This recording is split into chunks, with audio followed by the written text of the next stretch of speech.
The second episode of Season 2 of 1923 is about the harshness of winter, and it's a story of snow and suspense.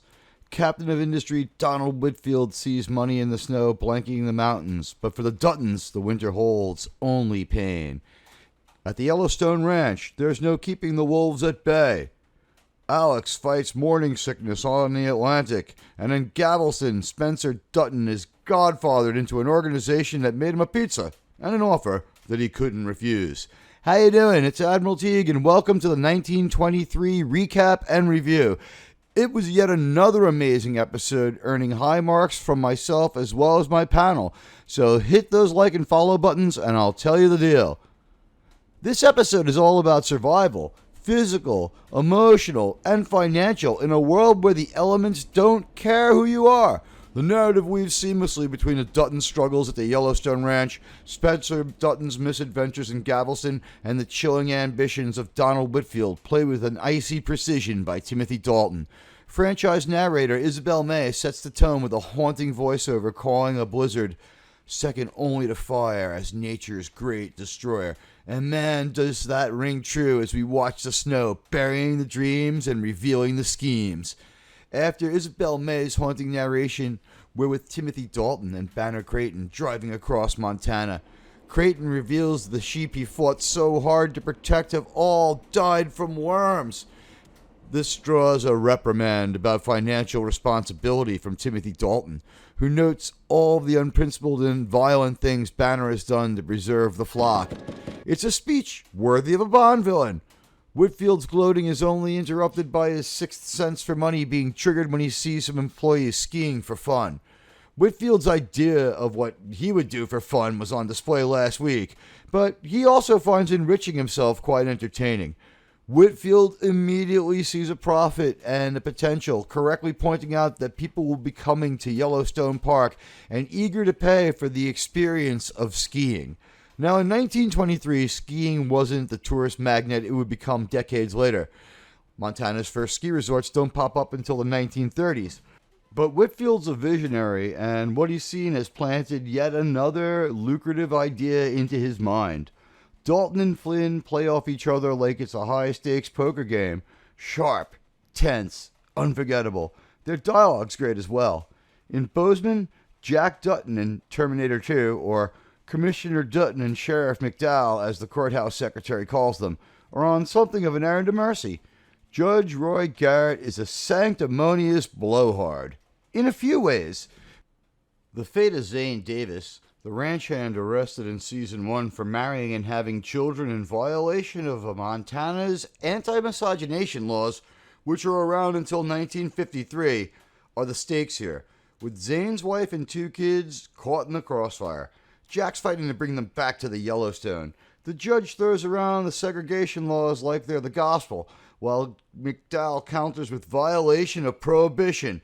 It's a messy, outdated legal dance, accurate to the 1920s, when such laws clash constantly, and it ends with Zane's family released to Jack's custody.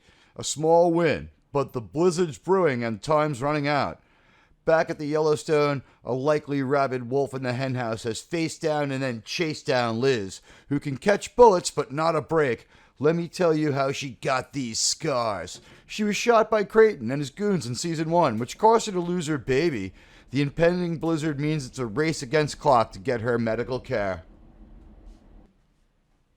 It's a brutal reminder of just how unforgiving 1920s ranch life was. No ambulances, just grit and luck. Coming ashore in Galveston, Luca introduces Spencer to the family, who give him a good Italian meal. Luca's cousin, Boss Sal Maceo, is a local bootlegger.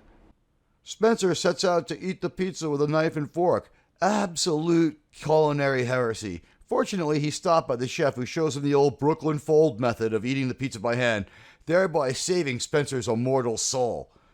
It's a funny beat. Pizza was still niche in 1923 America, but Sheridan makes it work. These people, like their pizza, are part of an emerging new identity for America. Of course, there will be a price to pay for tempting fate and disrespecting that pizza, as well as the mob. And this week, Spencer's story ends with him agreeing to run some booze in exchange for a truck and Just as important, a promise to never come back to Gotham. I mean, Galveston, sort of like in Pulp Fiction. This part of the episode was pretty believable and historically accurate. He was in the right place and with the right people for bootlegging and a slice of pizza. In Montana, the doctor and nurse have beaten the storm back to the Yellowstone, and we find out that wolf bites and gunshot wounds aren't the only scars Liz carries in an effective scene that was moving and pretty intense. In catching up to the B storyline of the plight of Tiona Rainwater, we find out that the B story has sprouted a subplot of his own, the church and the law enforcement posse from South Dakota. This is where we see the most questionable moment in 1923, the female marshal. While this character seems out of place in 1923, I found some historical precedent. In truth, while there's some provisional female marshals and deputies around by 1925, and there's some evidence of women in an ad hoc capacity earlier, most sources claim that the first female marshals weren't around until the 1940s. That's when you have to remember it's Taylor Sheridan's 1923, and the show's not really making claims of historical accuracy.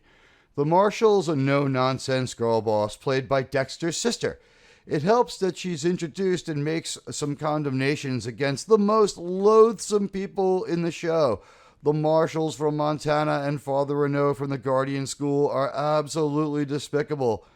She calls Marshal Kent a bigot, and he's hard-pressed to respect her authority. But since he needs her to authorize some resources to continue the pursuit, he bites his tongue, mostly. Soon, there'll be a wanted poster circulating around to bring more heat down on Tiona and her friends. Ignoring warnings, the Montana Marshals and Father Renault ride into an unfriendly Guardian reservation, taking no real precautions. The show then roots itself into its time with a period-accurate discussion of the Congressional Act granting citizenship to all Native American Guardians, something the Marshals loathe but Father Renault welcomes, probably in the perverse hope it justifies his extremism. Then a Guardian attack kills Kent's deputy, and Father Renault and Kent take shelter. It's at that moment, under the pressure, that Father Renault takes the power of life and death into his own hands in a new form, blazing away with a revolver and taking out one attacker. In Bozeman, Banner Creighton is consolidating his hand by reaching out to a sympathetic cop that he knows. The two ride out a blizzard, talking in a saloon, and Creighton expresses that Whitfield is the most frightening entity that he has ever encountered. That same blizzard has overtaken Jake as he tries to bring Zane and his family back to the Yellowstone, and emergency measures are called for. While he thinks it smells bad on the outside, Jake flips the wagon over to shelter from the blizzard as a last bid at survival. I bet he never thought he'd be smuggling himself in there. We close with Kara back at the Yellowstone. Something startles her from her sleep. The Joker Wolf is back. He's already killed the nurse, and he's ready to talk about how he got his scars. When we cut away to the outside of the house, we hear the report and see the muzzle flash as the episode comes to an end. We'll have to wait for next time to see the results. As far as my grade goes, I had to go with an A- because the female marshal, Marshal Fawcett, is just a little too unbelievable for 1923. Even if they did exist, and most evidence points to the 1940s for this one again, you know what? I don't know if she would have had the confidence to face down someone like Kent, let alone tell him off. So I have to take some points off for believability, but the episode was still really good, and I have to say her performance was fine. I know this character is probably going to come back down the road, especially since the other marshals are in trouble. Let's just hope that they keep it under control. It's the first questionable character we've come across in 2 seasons, so I'm willing to wait and see. Anyway, I'm Admiral Teague. Thank you so much for your time. Please hit those like and follow buttons. I'll catch you next time with another 1923 recap and review. Until then, I'll see you out there.